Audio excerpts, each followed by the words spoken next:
Hello, and welcome back to the Deliberate Leaders Podcast.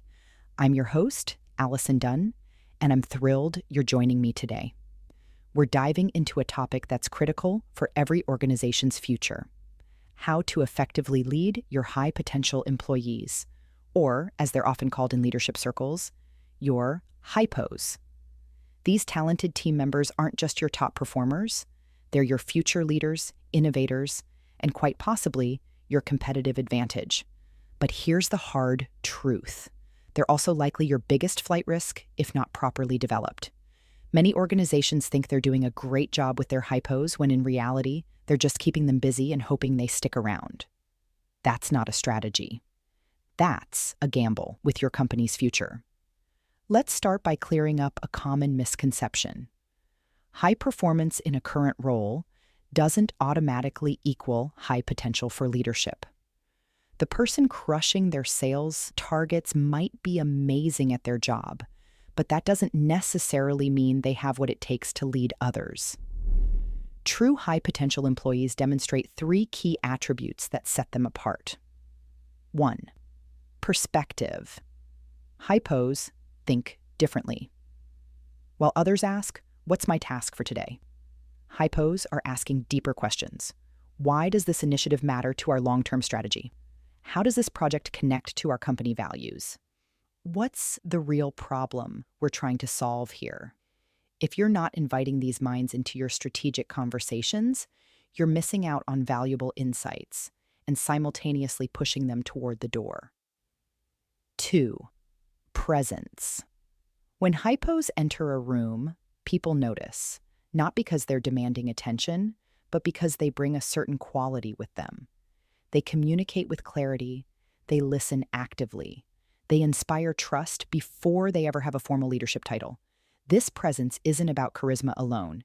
It's about how they make others feel valued, heard, and motivated to bring their best work forward. 3. Powerful work habits. HiPos don't wait to be told what to do. They identify important work and tackle it proactively. They're resilient when facing setbacks. They take ownership of outcomes as if they owned the business themselves. These aren't people who need constant supervision. They need guidance, opportunity, and meaningful challenges. So, how do you actually lead these valuable team members? First, ditch the micromanagement. Nothing will send your HiPos running faster than being overmanaged. They need mentorship, not monitoring. Create space for them to think, innovate, and occasionally fail safely. Second, provide honest feedback. And I mean genuinely honest, not the sugar-coated version we sometimes default to. HiPos crave development, and they want to know where they truly stand. Tell them what they're doing exceptionally well, but don't shy away from addressing growth areas. When you say, "I see more in you, and here's where you could grow," that's not criticism to them. It's a pathway forward. Third, invest in their development deliberately.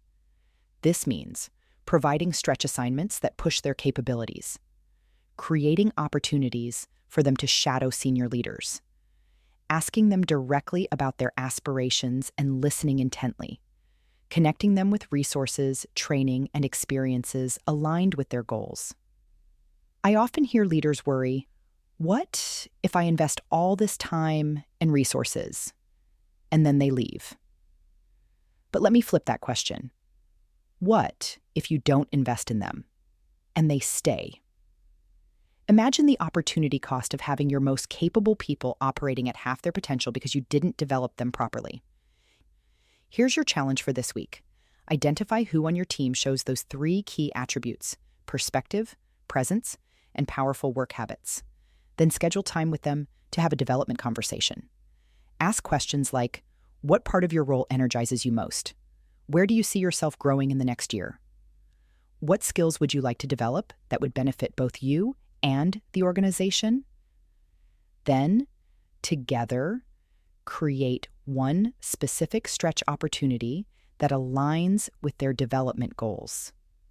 Remember, leading HiPos isn't just about fast-tracking them up the corporate ladder. It's about developing depth, helping them think more critically, lead with greater emotional intelligence, and grow with integrity. When you lead your high potential employees effectively, you're not just building stronger team members, you're deliberately crafting your organization's future. Thanks for joining me. If this conversation resonated with you, I'd love for you to share it with a fellow leader. Don't forget to subscribe and leave a review wherever you listen. Your feedback helps more deliberate leaders find this valuable content. Until next time, I'm Allison Dunn, reminding you that great leadership doesn't happen by accident. It happens by design.